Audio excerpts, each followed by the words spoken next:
g'azabingizni ifodalasangiz bo'ladi, lekin g'azablanib turib ifodalashga bo'lmaydi. Nachar ahvolni o'ngshaydigan amaliy iqtidoringiz bo'lmasa, undaqda kayfiyatingizni hargiz mayli qo'yib etmang. Qiyofatingiz chuqur iqtidoringizning oldida mavsum. Bo'lmasa sizning iqtidoringizni boshqalar o'vanchaqlab qoladi. Tangtong bilan Jugulyanning hikoyasi so'zlaganda men to'l deb bergan-ku buni.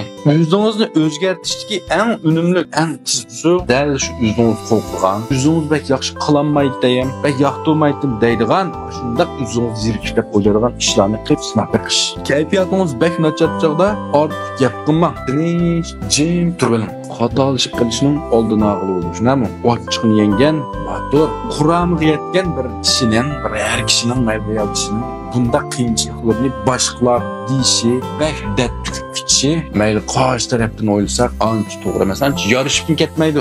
Faqat bevosita manfaat to'qinish bo'lmasa, boshqalarning gapini oldirab bilib mayli qanday ish bo'lsin, boshqalarni ranjitib qo'yishdan sal ehtiyot qiling. Bevosita sizning manfaatingizga ziyon tegmagan ahvolasidir.